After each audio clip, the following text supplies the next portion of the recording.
All right. Welcome to the golf locker room. Welcome to the golf locker room. What up, Trish? What up, what up, what up, fellas? Nothing much, nothing much. Can't complain, can't complain. I see Sif is frozen, so I'm gonna say, "What's up, Big Manny?" Oh, nothing much. We just chilling, I'm chilling, frozen. chilling. Yeah, you're a little frozen, but hold on. Let's mess around a little bit. There you go, buddy. There you go. We All got you right, back. We got you back. You're back like you never left. We'll put my Trish in. man. What up, Big Sif? Not much, man. Just sitting here in the Carolinas. Got about 70 degrees today, man. Went out and hit some balls. Kenosha. What's going on in Kenosha, man? Paying close attention to that. We lost your video for a sec. There you go. Yep. See, that's called updating. That's Oh, that's that's when a streaming service starts updating, wanting to do fancy stuff, and it's gotcha. freezing on me. You freezing again? Hold on. Yeah. So what's going on? Nah, man. Like I said, just here in the Carolinas, enjoying this beautiful weather before we take a little cold spell, but kind of focusing on what's taking place up there in Kenosha, man. Kind of keeping my eyes peeled to see, what the outcome will be. You know what the outcome's gonna be. Come on, stop it. I know it, man. That's just for the people. Stop it. Stop it. Don't get your hopes up, brother. Don't get your hopes up, brother. I just know we wouldn't be afforded that opportunity for sure. That's all I'm Dig gonna it. say. Don't try it. Don't try it at home. Leave your weapons at home for you and your family, because you ain't gonna get afforded that grace. You ain't getting no grace like that at Nah. all. At all. Um, Miss Trish, what is on your mind today? So nothing. Back here in Florida. Came back from a wonderful trip up there visiting my grandbaby and Uh-uh. got in about 2 o'clock in the morning, and I love that little man. Got back about 2 in the morning and got on the course the next day out at Rogers Park and pulled another first place. That's what I do.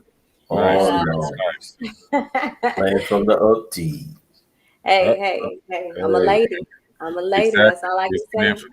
playing from the tees that they say is available to her. You can't be mad at that. You can't be I ain't mad. mad at Hey, But it's been a good time. It's been a good time and glad to be back and got some good weather and planning on getting back on the course this weekend. nice, nice. Yeah, get out. Try to get out.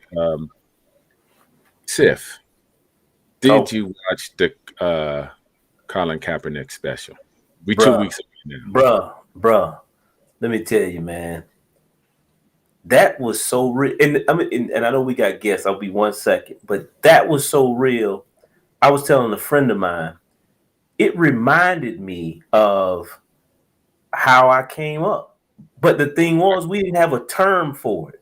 It's microaggressions. We didn't understand uh, when when folk come at you certain kind of ways and say certain types of things, and then some people will make you think that you're crazy. Oh, that's just Johnny being Johnny, Yeah, or they still do it. They'll still yeah. do it. But we didn't have. But at that time, coming up in the '80s, we didn't have a term for it. And so when he said microaggressions, I said, "Bam!" But I'm gonna tell you, man, that was one of the best documentary movies, whatever you want to call it, that I've ever He's seen. done. It He was done. nailed it, man. Yeah, He it was nailed it. done. Yeah. Ava DuVernay, she did a good job on that. It was done well. It was done real well. How did okay? You're a football guy. The correlation to football and slavery. Uh, I thought that was his perspective. I could see how he could see that, and I mean, he was in the league, so he has Right. a right to have any perspective. I don't share that perspective per se, but I see where he was coming from. You're a football guy. What do you think? What did you think about that? That small portion of it. Yeah, well, I've been through that process before, so Exactly. yeah, I've been there. But it's a trade-off, man. I mean, if you're making that next leap to go into the next level, it's just, I guess it looks as though that it's from a slavery tip because there's so many of us. But the white boys have to go through the same process. You're talking about millions and millions of dollars that these guys are investing, so they got to make sure that the product is right. And it is what it is. But if you want to make that next step and you want to get paid and you want to live the life of a NFL star, that's the process that you have to go through. Yeah. I get it, and I have a few back and forth on Facebook groups and Facebook period, and I was like, I don't want to compare that to slavery, but I can see for his experience and him actually being an NFL player that he could have that perspective. I thought it was deep. Yeah. He can have that perspective. Absolutely. I mean, you can see the correlation of it. You can see the correlation. I mean, they put you up on, to see, what you look like. I mean, I don't know. I thought it was deep. Taking care of stock, and you bringing in stock. It's just, thank God the stock is millions, and you get to keep it and not your master. So we're gonna get that up. And we're gonna keep it pushing. Let's see, Trish. What am I gonna say? We got what's the what tea? What is the tizzle for? What's the tizzle, my tizzle? Let's go. Let's see what he's doing. Yeah, we want to talk about the APGA Tour always. So we had Aaron Beverly. He shot a wonderful final round of 70 to capture the APGA Tour at the Tour Farmers Insurance Fall Series finale at Wilshire Country Club this past week. So this is from the APGA. So Beverly, he held on to the lead with 3 birdies on the front 9 to make the turn at 2 under par. So Beverly shot a 68, a 70 for 138, and he was 3 strokes better than Alfred and Landon Lyons, who tied for second with a 2-day total of 141. So, again, the APGA, shouts out to the, farmers and all the staff out there at APGA. And I know Manny, you was able to get out there and check it out. Or was that for this one, or was that for the one prior? I was there for the first day. Yeah. So how was that experience? Yeah. How dope was that? Oh, it was really nice. Wilshire Country Club, a historic country club, I think built in 1919, right in the heart of LA. It still has some prevalence. Muhammad Ali lives 3 blocks away. Wow. I think his family's still there, but I was fortunate enough to go. I know one of his daughters. We went to school together, and she used to have parties at her house, which is his house, and it's right around the corner from Wilshire Country Club. The mayor's mansion is in that area, and it's like in between, like Hollywood and proper LA. No, well, not proper LA, like downtown LA. It's in between Hollywood and really LA, West LA, like Crenshaw, so in that area. As far as the tournament was good. The tournament is good. Give me 2 seconds. I want to see who's echoing. See if you got headphones today. Can you put your headphones on? Is that me? Well, we're gonna find out. And so, Dr. Cooper, Adrian, just top-notch guys. They put on a great tour. So much work. They don't always have the volunteers that you need, and they work hard. They're not sitting. Dr. Cooper, they're not sitting up watching from a distance. You know what I mean? They got their hands dirty. They get their hands dirty, and all hands on deck. The players were great, very welcoming. Even though they were there to handle some business, the course was in great shape, and the APGA really puts on a fabulous tournament and tries to make it as close to the PGA as possible to give these young men real tournament experience. You just can't beat that. You know what I mean? You just can't do it. So everything is everything, and that was my experience. I can't wait to Dr. Cooper and Adrian, they gave me a preview for next year. I'm not going to say it because I don't know if they want to know, but some of their schedule for next year. And I'm going to tell you guys, the courses these young men are going to play for 2022 is going to be spectacular. And if you have an aspiring pro or college about to leave college, please look into the APGA. Get your practice on, because you will be mimicking the big tour on the APGA tour as far as the courses and the setup, and that's just phenomenal. I'm not going to steal none of their shine because I want them to announce and do whatever they're going to do. But from what I was told, thank God, from Dr. Cooper, I mean, 2022 is just going to be fabulous for them. It's just going to be fabulous, and we're going to give them a heads up and some air horns. Yeah. All right, I think that's it. That's all the news and moves we're gonna do. Should we bring on our fabulous guests right now? Because bring them out. Bring them out. All right, let's give some hands up. Let's bring them on. Trish, I'm going to let you definitely do the honors. Hey. There we go. There we go. Yes. So we have this this evening in the golf locker room. We have Mr. Jim Dent and we have Andre Lacey with Andre Front's Golf. We got grandfather, grandson, and we just want to talk about all things golf from both perspectives, the kids, the legacy, the living legacy. We just want to hear what y'all got to say, and thank you so much for joining us. First, let's give them some hands. They need hands. You know, we like to get flowers where we can still smell them. We're just blessed to have both of them on, and some air horns for the legendary Mr. Dent and his grandson, Andre Front's Golf. We just happy. Welcome, fellas.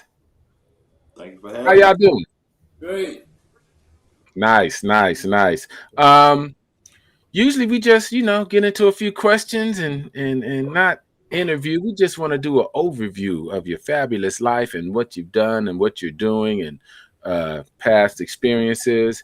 And, we're just lucky to have a platform so everyone can understand and see what a great family and legacies you guys have done, building, and continue to do. So we're going to start right off with introductions. I'm going to let Mr. Dent give us a quick introduction. You don't need it, but it'll be nice just to do a quick introduction and, tell the audience a little bit about yourself. Oh, my name is Jim Dent. I played the tour for about 15 years. I played the senior tour about the same month. And it was fun to be able to go out, try your luck, and fortunate enough to be lucky enough to stay out there for a while, work hard and have to do your job. That's right. Like Trish been telling me how she beat us, but tell her one time we're going to get up. That's right. We got a rematch. 2022. That's right. And Mr. Andre Lacey, the second. Tell us a little bit about you, sir. Well, born and raised in Augusta, went to the military. After the military, worked fire department for a while and got back into golf. So I've been in golf now for about almost 7 years now. Wow. What I really like to do is reach out to the surrounding communities, underserved communities, and bring people in the golf industry that never thought about it. So that's what I enjoy doing. I do enjoy playing. I would love to, get on tour and play, but I get a lot of enjoyment out of bringing kids in there that never thought about playing golf. Mm-hmm. Nice. That's so dope. Yeah, that's so dope. And being in Augusta, such a historic golf, for good and for bad, a historic golf location. I'm just glad you guys are here and doing your thing and showing the kids that it can happen and you can make it happen. We're going to keep it with Andre. How important was your granddad instilling golf in you at a young age, or your pop, or even your dad instilling it? How did you get into golf? Truthfully, I really didn't get into it younger. I was interested in it, of course. You know, you always want that approval. You always want to follow in the footsteps of your predecessor. And as great as my grandfather is and was at his time, it was fairly. And I'm not one to really step into the light. So I like playing behind the scenes. I like my space. So I shied away from it and got back into it later. But it's been a ride. We'll say that it's been a ride, but I enjoy it. I appreciate the lessons. I appreciate everything that the game brings. I appreciate everything that my grandfather taught me, which I didn't understand what he was teaching me early on. I'm learning now. That's right. Let's get that up too, for that wisdom and that knowledge. Big sip. No. Hey Dre, man, I understand, man. You know, I'm a siffer, so you know, I had the same path, not understanding how important the game of golf was way back then. And as we get older, and then we, sit on that perch and look down, and then you realize how important guys like your grandfather, Uncle Charlie was, and then you get immersed into the game. But Mr. Dent, man, I don't know if you remember, you were in Charlotte a couple of years ago. The Urban League put on a tournament for Uncle Charlie, and we played at Piper Glen, and it was a pleasure to have met you then. But the stories, man, Hobo. That's What my does man. Hobo, man? What does Hobo mean to you? Hobo was a friend and a dear man. Hobo was a gentleman. Hobo, I enjoyed being around Hobo because Hobo gonna do his thing. He gonna put it right on the table. You don't have to worry about what Hobo gonna do. Hobo was a great guy, and I miss him, and and everything. And his wife also was a great lady, man. She got to be one of the greatest ladies in the world. Okay? She took care of him really good. That was awesome, man. It was it just to be in the presence of legends that day. You know, yourself, Walter Morgan, Lee Elder, Hobo, and the list goes on. And just to sit there, man, and I got the video somewhere, but just to sit there and hear the stories that you guys told was paramount. You know, someone would have been there from a publishing company, man. They could have made $1 million right there on the spot by just some of the stories that you guys told, man. So that, Andre, you definitely need to cherish the moment and relish it, man, because you're sitting next to a living legend. Absolutely. Definitely. Let's get that up. And I know, Trish, you're biting to get in, but let's just give a little small overview, because this is important. 12 Senior PGA Tour wins. 12. It's important to bring that out because, the Senior Tour is getting a little more notoriety because some of the players we've been watching at our ages in between 40, 50, 30, 60, it's coming on to the Senior Tour now. The Mickelsons and the Couples and Funks and stuff. But Mr. Dent, with 12 wins on the Senior Tour, we're going to go through, but winning by minus 15, winning by minus 10, by minus 11, minus 17, it would do good for our young minority players to take a look at them scores, because the scores never lie. You need them scores to win, and Mr. Dent definitely was putting that number up when he was winning. And we're going to get that up again. And it's just phenomenal. It was just phenomenal. You're winning. And all right, Trish, I just wanted to put that out there, but I know you got good questions. Nah, so here's the thing. So Jim Dent, I anytime I go to Rogers Park, and y'all know I love going to Rogers Park. That's my spot. That's why I broke 70 for the first time there. And the wildest thing, the story about me meeting Mr. Dent, and I don't think he remembers this, but Doc Phillips was out there one day, and he was supposedly trying to teach me how to chip and hit my wedges at the driving range one day. And Jim was at the range this day, and he come up to me and he's talking to Doc Phillips, and he asked me a question. He asked me a question about it was basically how I was holding my grip on my club. And he asked me, he says, and I didn't know that this was the Jim Dent at this moment because I was new to the game. So he comes up and he asks me, he says, do you got a husband? And so, of course, as a lady, we're sitting here like, oh boy, I'm just trying to hit it the range, da da da da da. And I was like, and then of course I don't have a husband. So I was like, no, I ain't got a husband. So then he was like, well, do you got a boyfriend?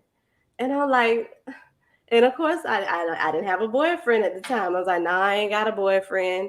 And so I didn't understand where he was getting at. And then he told me, he said, well, what I'm trying to get at is your grip.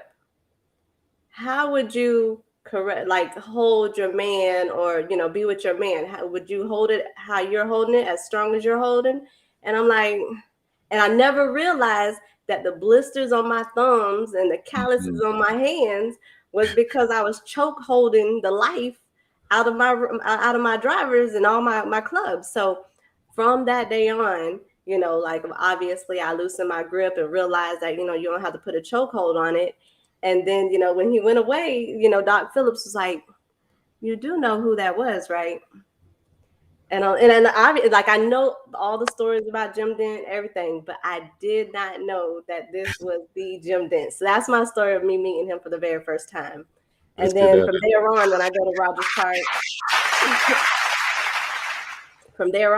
Rogers Park, I always, look for him, anytime I go there, whether he in Augusta or not, I still go and look over to the oak tree over there to the right side of the, range, because they hang out there and they talk and they laugh and they cut up and they tell them stories that Sif's telling, talking about. And it's just everything, and it means everything. And so, that's my story of like meeting Jim Dent, aside from, playing with him at Tranquillo, at the little invitational and beating his team by one. But we're not going to talk about that. We're not going to talk about that right now. We're not going to talk about that. But no, Jim doesn't understand, and that I love each and every time that I get to go to the course. Anytime I get to run into him and just see him, just to know like what he came from, and still not even having an idea of what it was when he was playing, trying to break through in the game of golf, and to where we're at right now. So he doesn't understand how much I truly enjoy and love to see and hear and visit him whenever I can. That's so dope. Let's get that up, because I think, and we're not going to take it for granted, but we have a living legend with us tonight. And with the popularity of golf and a lot of inclusion, diversity, everybody wants to open the game up a little more. Should have been done a while ago, but they want to open up a little more. It's because of the legends that we're watching right now with Mr. Dent. It's because of the obstacles and such the hardships it was just so he could just play and shoot his score. And I don't want to miss the chance to say thank you for really opening up the game for a lot of people. We don't always get to say thank you in person, and while you're in the land of the living, we want to get flowers when we can smell them, all of us. And we just want to say thanks. We know it was a journey. You put a lot of us on your backs. The pros is coming up now. The pros passed, and we're just going to give you another round and some air horns, as the young kids like to do. And Sif, you got another question? Yeah, and Dre, don't feel left out, man. Because we got, like Trish said, we have a living legend here, so we have to ask a lot, more questions for the legend that we have. But Mr. Dent, man, you were probably known early in your golf career as the guy that hits it over 300 yards. That was unheard of back then. I mean, you had I think your driver was named after you, and so. Being a guy of your stature, hitting that ball over 300 yards back then, how did that affect the play of your game? What were you able to? You had wedges in the green, almost like the Tiger of old. hitting that golf ball 300 yards and being able to get it in the hole? Well, it was fun trying to do that, but see, I didn't know I was long. Somebody else had to tell me I was long. See, when I went to Newport News down there the week of Masters, and Chartership and Pete Brown was down there. And I met them, and so they said, boy, that old boy hit the ball a long way. So I didn't never think I was a long hitter. So that's when I found out I was hitting the ball a little further than average. And it was a great thrill to do that. The one I really remember, I played at the rail. I played with Jack Nicklaus the first time I ever played with Jack. I hit a 385 and he hit a 351. Now, who you think would step that off? He stepped that off, and that really opened my eyes how good he was a thinker. And so stuff like that really, if you pay attention, you learn a little bit more about the game. Oh my Wow, goodness. man, that's great. Hey, and you talking about persimmon and balata balls? Yep. That's crazy. That's ridiculous. Wow. It's unbelievable. And I think you missed it. He was like, Jack stepped off the 340, 380 just to make sure the yardage. This is before our little range finders and our GPS. He wanted the data. Make sure he wanted the data. He wasn't going to guess. That's a great story. That's a great story. Yeah, that's crazy. Dre. Yes, ma'am. So I had the pleasure to play with you down there in Paula Pearson Tucker's event, the LT event down there in South Florida. And playing with you, we got to talk and everything. We all, we had a great time. I think we probably won that one too. I don't know. I'm sure we probably first, second, or third place. I'm sure. But anyways, we had a good time. But I had two things. One is I wanted to ask, so like, what's the age range of the kids that you work with now, with your golf instruction? All ages, even if it's a baby that just wants to hold a club, I will entertain it. You see other coaches, they have their kids out on the course. They don't put a limit on it, so why should we? Right. We get, as soon as they show interest, hey, come on out here. I'll spend some time with them. Okay. And then the other thing is, I know in just talking, we were talking about just, again, like golf is a mental game, obviously. And golf does a lot of things for so many of us. Sometimes it's a therapy to us. Sometimes it's our peace. Sometimes it's, just our physical activity to get out and do something. And I know for you, you had mentioned like that golf is even deeper than just, instruction or just family legacy. I know it's even deeper to you. I didn't know if you wanted to share or whichever, but I know we had discussed that, and I thought that was pretty awesome in regards to it. Absolutely. It's golf is so much more to golf. It is so much more than just being a sport. It takes you away from your daily activity. You got to get out there and think how you gonna hit that ball, how you gonna approach the shot. Even before you get to the golf course, you got to prepare yourself for the course that you're playing. If you know the course and you done played it before, you be like, all right, I can't go out there playing today. I can't just be, all willy-nilly. We got to slow ourselves down, think our way through it, and how that translates to life. If you don't slow yourself down and think your way through your day, you might catch yourself in a bad situation. So it's for me, that's what really made me get into golf more. Because of my work history was a little life-threatening in being a firefighter and being a medic in the military. It's your thought process is a little different. Yeah. Just an accomplished guy, Dre. Just accomplished. Yeah, taking those life lessons, firefighting. Thank you for your service. Yeah, come on. He's a serviceman. Then he's going to come back and give his kids this gift of golf that's going to last with them a lifetime. Let's give that up for Dre. For sure. And I'll throw a shout out.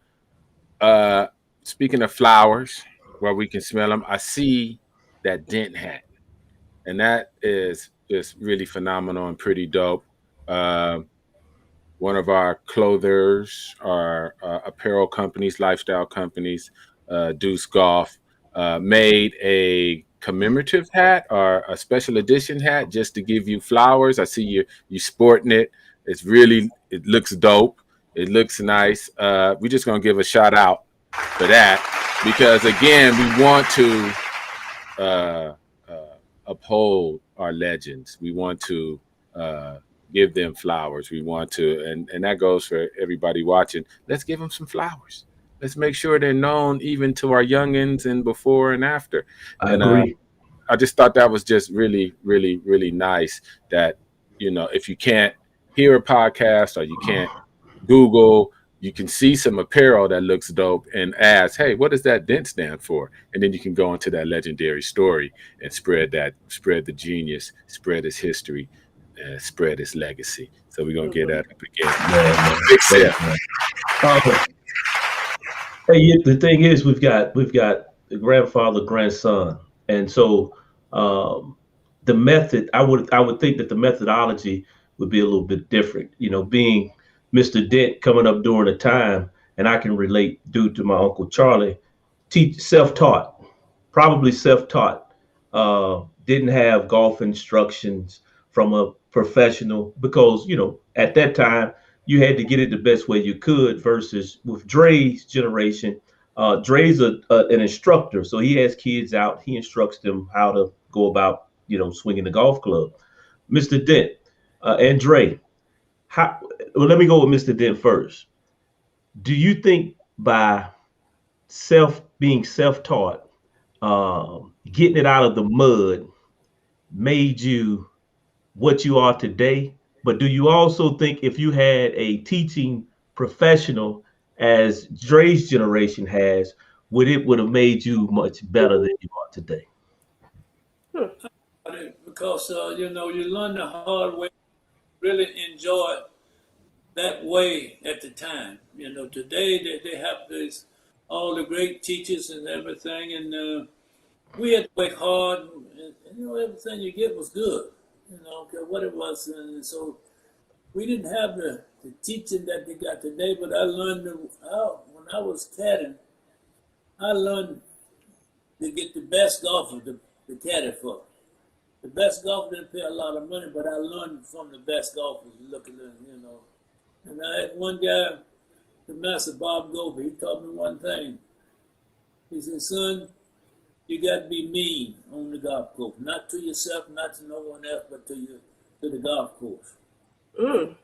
Really helped me a lot because and stuff like that. He said, "Now, when you get someplace, it's like we played senior tours, and I'm gonna give you another things. I couldn't. Bob Gold was a good friend after I caddied for him. And, they say it was hard to get along with, but you can put up. A guy that taught me by listening at him and taking things under your arms and just listening. So that's what made it good. You have to practice. Don't right. And the more you practice, the better you're gonna get. And stuff like that. And now I wanna you holler out to another guy. He's sick there, Mr. James Black there in Charlotte. Yeah, James not doing too good. He's not doing too good, so I want to say holler out to him and give him a set of flowers. And he was a great player, and he learned the hard way. And, we all have our Black. Manny and Chris, you guys probably don't know James Black, but James is here in Charlotte, one of the best golfers of his time, one of the best hustlers of his time. And Black, man, Black deserves, as Mr. Dent just stated, he deserves flowers too, because Black was a guy at that time that could go to a tournament, shoot 7, 8 under on the first day, and he wouldn't show up the second day because there was a big money game down the road that paid more than the purse on the tour. And but Black, man, he's down. He was at the Charlie Silver course, man. He's always there. He always has a word of encouragement. But he's firm now. But he also has a words of encouragement. But yeah, he's not doing well. So yeah, I appreciate you mentioning that, Mr. Dent. Yeah. So nice. So nice. That's so dope. But Dre has the second question though, and you may have forgotten it, Dre. But talking about instruction, do you feel in your generation, do you feel that instruction is paramount versus the way that your granddad came up? It's kind of tough. You always want to give somebody the right foundation. So, when you're thinking from a fundamental standpoint, yes, you want a good foundation, but also it can be a hindrance because sometimes the teacher is not always intertwined with the student, if you will. And so if somebody's not teaching you and you're not receiving the information, that can run a good golfer away from the golf course. Mm. It's all in making sure you find that balance and that bond, and it's just a team effort when you're talking about instruction, everything from the parents to understanding what you're teaching. You may not be teaching a full swing. The you might have to get your hands right before you try to get back there. So it's just like Granddad said, it boils down to practice. Right. Bottom line. You got to do that practice. You got to get out there and bang the balls and work on it. Once you're taught one thing, you got to work on it. So, like I said, it's 50-50, but the foundation is most important, and just working at what you're taught. Nice. Let's get that up. And nothing in golf can't start without teaching. Right. We want to have diversity. We want to have inclusion. But it all, and like we said, we had a lot of PGA and LPGA professionals on the show, and we just give a 1,000 shots out to you guys and your teaching professionals because, we'll see no one on tour if you guys don't get them. You guys, again, your first contact. Everything, whether they love or hate or get a good foundation, it's going to go through you. And that's just phenomenal and a huge responsibility. I'm just glad those kids got somebody like you, Dre, service, already know what hard work and dangerous work is to instill that and their golf game in. And, they're going to be lucky to have instruction from you. Trish. Yeah. So Jim, we got Uncle E over here in the chat. And so he said to ask you about John Daly in a long drive tournament and how you hung with him when he was a senior. And he said something about shooting a 320, 330 or hitting a 320, 330. So he said, tell us a little bit about that. Oh, that was fun. I hit it, my longer was I think 345, but John, he was the gorilla. And he hit it by and something in that distance, everyone he hit was longer than mine, but that was fun, to see what's the difference today. A man in the 50s can hit it 300 yards in, that was fun. Uh-huh. John Davis, he's just long, he's still long, and his game was, like I say, was long and strong. Now, is John Daly the same gentleman that he was attempting to do the Guinness Book of World Record to try to hit over Niagara Falls at one point? I don't know. It could have been him. I think he was. I know what Maurice Allen. He's the one that did do it, and he did make it over Niagara Falls. But I think John Daly made the attempt as well. Oh wow! A little Jeopardy, a little tidbit of information. John Daly, Tiger used to talk about John Daly all the time, and it was like he was way talented than me, and he had a great game. But that's a good segue into the question because everybody wants power, everybody wants length, DeChambeau. There's quiet, long games like Mr. Dent or Tiger or DJ. Mr. Dent and Dre too, as a teacher. Back then, with that equipment, where did your length and power come from, or do you think came from? Oh, he was young and strong. You know, you didn't try to hit it hard, and then you hit it hard. That was the most important thing. The man, when I did get a few lessons, you know, you got to have rhythm. And then watch all the football and basketball player. You got the legs the right way, and that was the greatest thing. I remember one time I was practicing infrared down there, and this old guy loved him. Sam Sneed said, "Boy, you got a good set of legs on your body." Well, it took me about a week to realize what he was saying. I was doing something right with my legs. Right. So you hit the ball long, you got to be just like you walk. You got to be together. There we go. Another gym. There we go. Another gym. I hope my audience is listening. Another gym. And Dre, when you're teaching, and I know you're teaching kids, so you know you're trying not to be like go long, but it comes with the fundamentals. You know, what's a good tip for kids that you give for a great base and a fundamental if you see they're picking up the game and they're actually cobbling together a swing? One of the things that I always like to show the kids is what a smooth swing will do versus what a powerful swing will do. Mm-hmm. So oftentimes they want to swing hard. Everything is pushing speed, and that's not where your golf swing is at. You have to have the right rhythm so you can compress the ball the way it needs to. Power doesn't always compress the ball, so you know, we slow it down, make them hit slow swings, and I ask them what other sports they're playing, if they played other sports, and just make them do simple things. And this is something I got from my granddad. You approach it like you're shooting a free throw, or if you're a football player, like you're coming off the line. Same thing with track or any other sports. Before you take a step, you have to have balance, and you have to be moving as if you're going towards your target. So you have to be able to, you can't get stuck. So you have to be in a way where you can shift your weight out towards your target.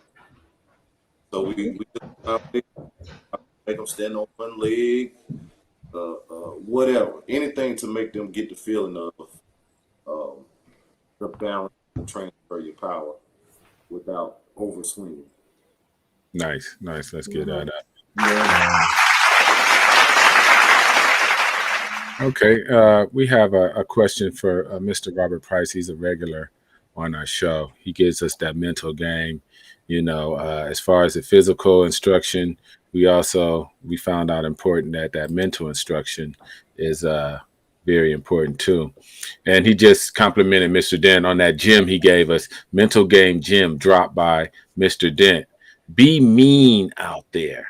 And I want both of you guys to actually kind of go into that, because you said it, Mr. Dent, and we caught it, but that was a gem about the psychology of being out there and putting that work in and grinding, as Robert Price says. Be mean to the course. How do you interpret that, Dre? And how did you get that, Mr. Dent, when it was first said to you? Like, well, play the golf course, and when you get some birdies, you got to try to save some birdies. That's what I mean. You don't save. I could make 8 birdies, make 8 bogeys, and I ain't did nothing. But so hey, 3 of the 4 birdies you made, you was mean to the golf course. But see, the golf course mean to you all the time, cause boy, if you Disrespectful. whoop you more, you go whoop it. And so that's right. you do beat him, you got to save something to beat him with. Because I had some great scores out there, you know, and stuff like that. And I had some low scores out there. You don't shoot low scores by being not mean to the golf course. What I mean, you got to make a lot of birdies sometimes. Nice.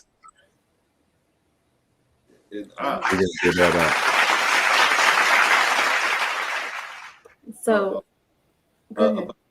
Professional event, and I wasn't mean. So for the first day, we was playing the Skyview Open. The next day, I say I'm just gonna hold it in the road, and I'm just gonna, you know, just play. I say if I shoot about par, I'll be okay.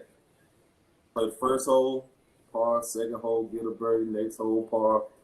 And I said, all right, I'm holding it. And as soon as my attention went to holding that par and not being mean to the golf course, I shanked the ball. If you played Skyview, you know where the gas station at.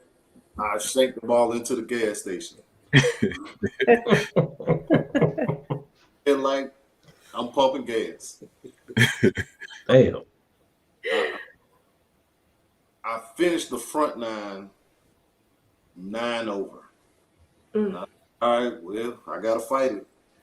Went back to, just being mean on the golf course, and I had 8 birdies on the backside. Wow. So I we get low. Yeah, so if you slip just that little bit, you can't let up.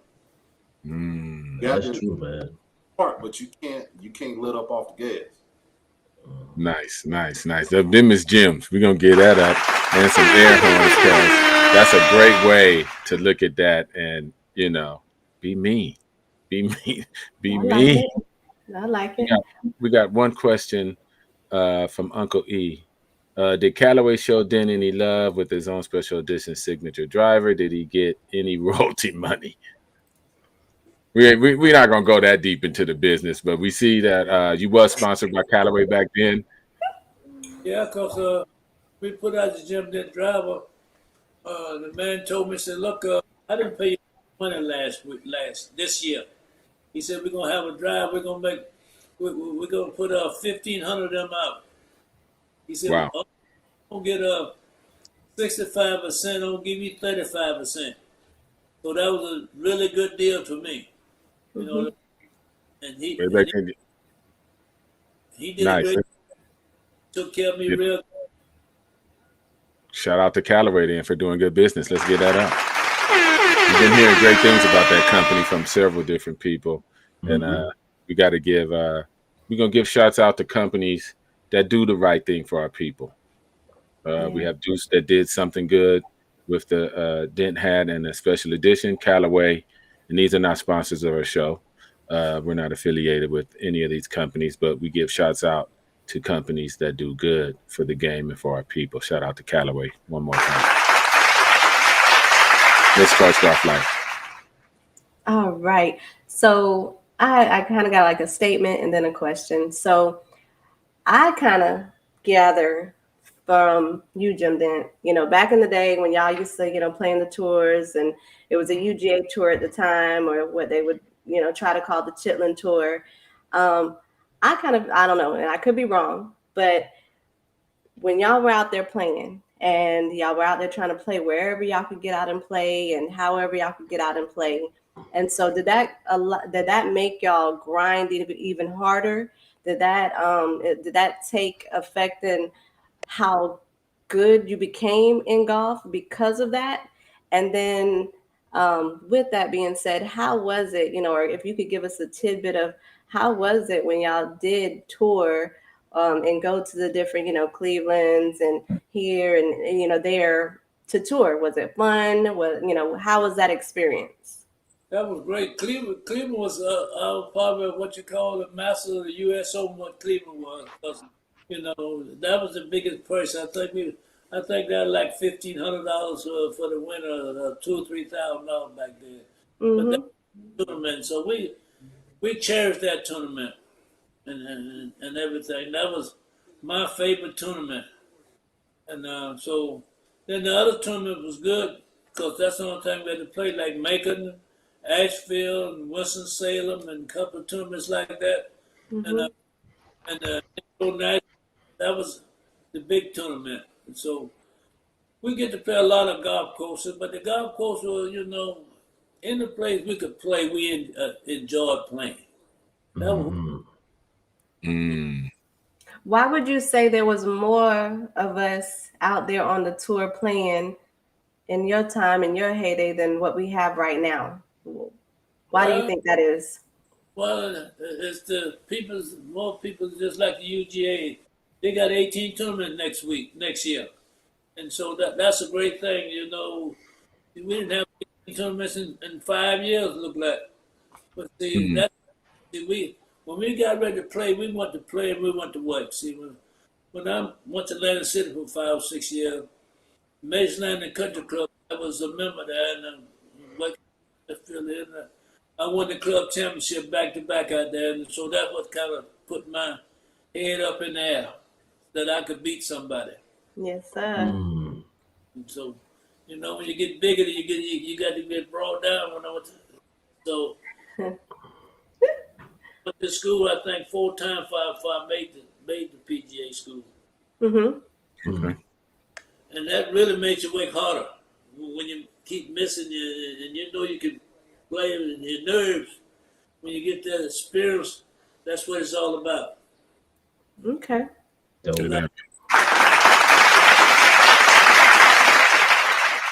That's interesting. So you knew you could play. So basically, when you went and you had to get qualified or you had to get your tour card, it was the nerves.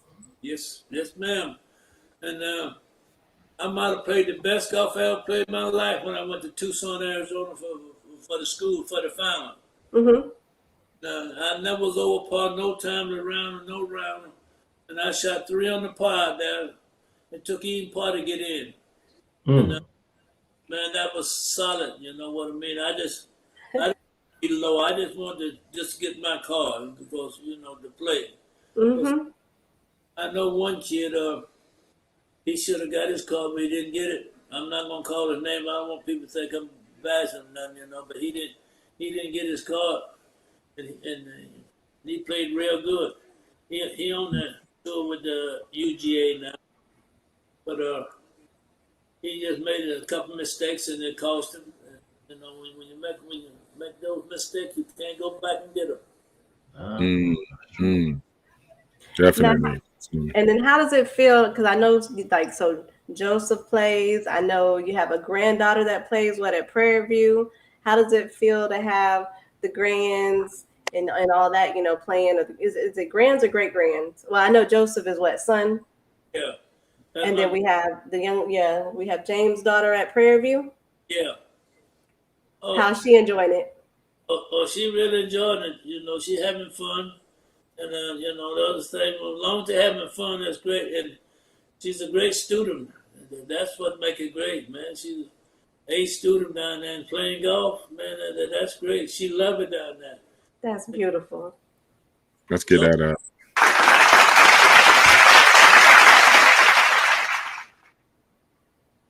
And Brother Joseph, he like I told him, I said, look, son, I'm tired of spending money. Let me spend some of your money now. By the time you That's right. Yeah, Joseph is something else. I've seen him at the driving range too, and I think I played with him once, or like he was in the foursome or whatever, and he can stroke a ball. He coming along. It's just a matter of time to get his head right and stuff like This year, this year supposed to be his year coming up. See, it's gonna be his year. All right, so he's gonna be playing on the APGA tour. Yeah, yes, ma'am. Okay, That's we'll be nice. looking For sure. And he's going to the APGA tour. We just had a little segment on it. Be mean to the golf course, y'all. Y'all better take that gym. Y'all better take that gym and put it in your pocket and pull it out anytime you need it. Don't be mean to the players, but be mean to that course. We need y'all to be mean because we want to see y'all on the tour. Big Sif, you got something for us? Yeah, Mr. Dent, man, speaking about being mean to the golf course, we're coming up on Uncle Charlie's centennial celebration in 2022. It's going to be a grand deal. Give us a Charlie Siffer story. Oh, man. I played with Charlie when the senior out there in Utah. And he taught me so much just watching him play, how he played, and how he saves everything, you know what I mean? And that's what really, and Charlie was a great player, You got to take your hat off to Uncle Charlie because Uncle Charlie, he fought hard, was a great player, and when he won the LA Open, I was out there, I watched him play LA Open. The first day he shot 63. 63 what Mr. Clifford shot around at Rancho. And the next 3 rounds he shot 71. He had a playoff with Harold Henning. First hole he made a 10-footer and said, "I see you, Harold." That's right. Game over. Game over. Hey, Mr. Dent, another question. For those that don't know, Winston Lake was a prominent place where all the brothers gathered who could play, hustling, gambling. What does Winston Lake mean to you? Winston Lake mean a lot. Winston Lake was a great golf coach. He had some hard holes there. I don't know if you remember the one you go across the bridge. And They still hard. especially the 10th hole down the hill, 11th back through the trees. Winston Lake was a great player. Man, I enjoyed Winston Lake because you had to think a little bit around that. Mm. 18th hole, you had to drive it through those pine trees, thing down the right hand side. Yeah, but that was for Manny and Trish and even Andre. That was where all of the black folk would play in Winston Lake. I mean, you had all the legendaries like Mr. Dent, Liel, DeWalt. I mean, everyone. It was who's who. And if you came out of Winston Lake a winner, because you could hit it in the fairway, end up down there in the creek. Yeah. And so if you came out a success at Winston Lake, you had game. Wow, that's dope. Let's get that up.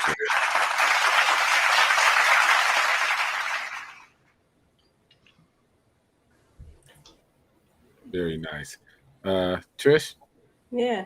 So Jim, I was talking with Kenny Sims, because he played in the tournament that I played in this weekend past.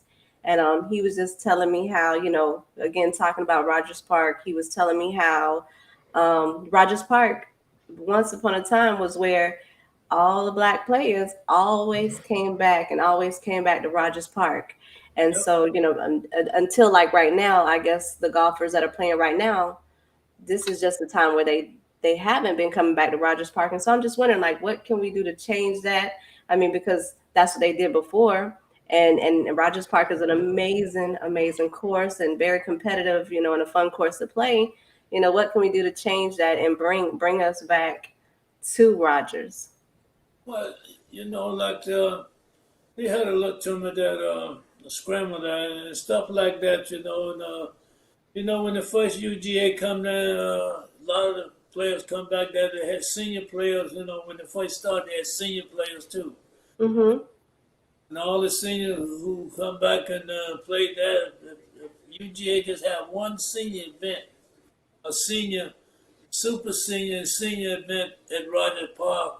You see all them legends who played golf back in the days will be there. Mm-hmm. There we go. He gave you that game. Have a senior event and a super senior and meet the older with the newer. And it's back. That's dope. Let's get that up. And, with anything with us in our journey as minorities, African Americans in America, with expansion and access, sometimes thins out the legendary places because you got a lot of different, more options. They're not better options. They're just more options. And sometimes that spreads us out, I believe, a little thin. It's not that I don't think people appreciate the historic places where it began. I just think people move out a little bit more now because they have the options to before the redlining and you couldn't do it. And, sometimes I don't think people not like or disrespect the history of a place. I think the longer we fight for justice and equality, we get equality. And equality means we go other places and do, not that they're better places, but we spread out a little more and places get a little thin. And that was the yin and the yang, where in some neighborhoods, you had a line or a railroad crossing, you wasn't crossing. You was living on the east side of that railroad. So the lawyers, the doctors, the trash men, the golfers, the football players, the doctors, we all lived on the same block because you was forced to, right? Which made great communities. Then with expansion, thinned out the neighborhoods, and people with money or people could move where they wanted to. Not that they didn't like the old neighborhood, because that's what made them. It's just that, opportunity brings expansion and brings, movement, I believe. But yeah, senior, you got it, Trish. Mr. Dent gave you that gym, seniors and super senior events, and you're going to see the old school Rogers Park back like it never left. Oh, we talked about it. We've talked about it. So now I have a lady friend. Her name's Miss Dorothy McHenry. And she just texted me. She said, ask him if there was any black ladies that was playing at that time. Yes, you got Renee Powell, and you got Althea Gibson. She come to Rogers Park back in the day. Really? Yep. Nice. History. Legendary. How was her game then? She was good? She was long off the tee? She was good. You got to be good to win the U.S. Open on the ladies tour. That's right. Yeah. Nice. I'll look up Althea Gibson and Renee Powell. Mm-hmm. Yeah, them ladies. We'll definitely check them out. Yeah, I know both of them. Yeah, definitely. Do you know they will be into the course. Yeah. Hey, Dre, let me ask you a question, man. We had on last week we had Wayne Birch, the caddy for, was it Troy Merritt? Merritt. Yeah, and so I like his style. I like your style. It's say 20 years ago, you probably would have been looked at awkward with the braids, rocking the deuce wide brim. But now it's an attraction for young people, man. So now kids can look at you and say, hey, I can be myself and come out and play this game because he looks like me. He's got the wide brim. He's got the braids. Have you seen more attraction from young people to you because of your style? I wouldn't necessarily say it's a attraction, but it's more like a common ground. Like I'm 37, but yet I don't always look my age, and so if I look, something close to a high schooler or a young college kid or whatnot, then kids will feel like it's easier to talk to sometimes. Right. Mm-hmm. So we kind of common ground of style, if you will, and then we can go into the golf. And one of the things that I like to always instill in somebody interested in golf or questioning golf, I introduce them to the business of it. And one of the big things right now that we're missing as a culture right now, you can get sponsorships as kids right now. So why we pushing our kids to get these sponsorships and find ways to get money? Because companies are always looking to sponsor somebody, especially these big companies. Mm-hmm. So I like to always introduce kids to the business of it. So the Jordan cleats and whatnot, whatever I find in my size, which is hard, but me too, brother. It's definitely a conversation, and it does make it easier to bridge that gap and start a conversation. Nice. Yeah. Very nice. Yeah. Very nice. Yeah. All right. We ain't gonna keep the legends too much longer. No. Sif, Miss Clark, we're gonna do parting words. Well, for me, it's awesome to see grandfather and grandson. That's paramount for me because I get it. Being Uncle Charlie, being able to be at the footstep of him and get all of that information. He's gone now, so we can't get into that information anymore. But he gave it to us while he was here. So Dre, man, make sure you get as much information from your grandfather that you possibly can, because it's paramount, man. Be able to tell his story 20 years down the road for the ones who missed him. Mr. Dent, I tell you what, when I met you in Charlotte at Piper Glen, you were a gentleman then. You're a gentleman now. You've always been a gentleman. You're an ambassador for the game. You're a legend. and it's always great to be in the presence of legends, man. So I really thank you. Thank you for the kind words for my Uncle Charlie, and I appreciate you, brother. Yes, sir. We're gonna let the lady go last, so I'm just gonna say this to these legends. June 25th, Monty Syracuse Senior Classic, win. Newport Cup, win. Vintage at the Dominion, win. Monty again, Syracuse Senior Classic, win. Kroger Senior Classic, win. Crester Classic, win. Newport Cup, win. Bruno Memorial Classic, win. Bell South Senior Classic at Olympian, win. Bank of Boston Senior Classic, win. Home Depot Invitational, playoff and win. Home Depot Invitational number 2, playoff and win. I'm just going to leave that with winning because this is phenomenal. I want everybody to know winning helps. Okay, Ms. Clark. No, so again, gents, thank you so much for coming on the show. What I do love is, again, we have Andre. He's out here. He's touching so many lives with the youth of all ages, and that's wonderful. And that's another, again, living legacy right here in you, in your grandfather. And so only thing I have to ask is, like, if you had any words that you would give to the youth, or any words that you would give to even your grandson, your granddaughter, your son, your granddaughter, that's playing right now, what would that advice be? What advice would you have, Andre? What advice would you have then, aside from being mean to the course? Because we got that. I would just say always keep thinking. I'll always never just find an option and settle on one. Always have an A, B, C, D option. So just continuously think your way through your situations. Like it. Love it. Love it. And Jim, what you got? What I got, I would say keep working hard and listen. You have to steal stuff. I can't teach you everything. You got to watch somebody else doing the right way. That's what you got. That's where I come. I watch, and I can kind of watch and steal a little bit here and a little bit there and put it together myself. Just like we had a legend here this week, a great legend. And then when I call his name, y'all don't know who I'm talking about. Barack Obama was here this week playing golf at the Augusta National. Wow. Nice. He's on my bucket list.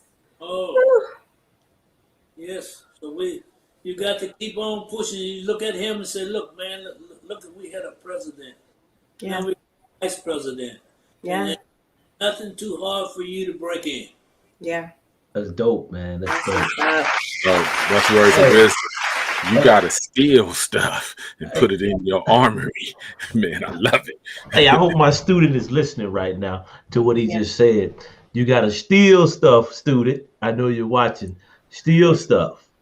Be mean to the course and steal stuff. I don't want to see a lot of T-shirts, audience, with Mr. Dent's gems on it, claiming it is yours. We're gonna get that to Mr. Dent. You gotta steal stuff, put it in your own arsenal.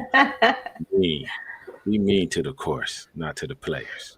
And on that, gentlemen, again, just thank you for giving up your precious time.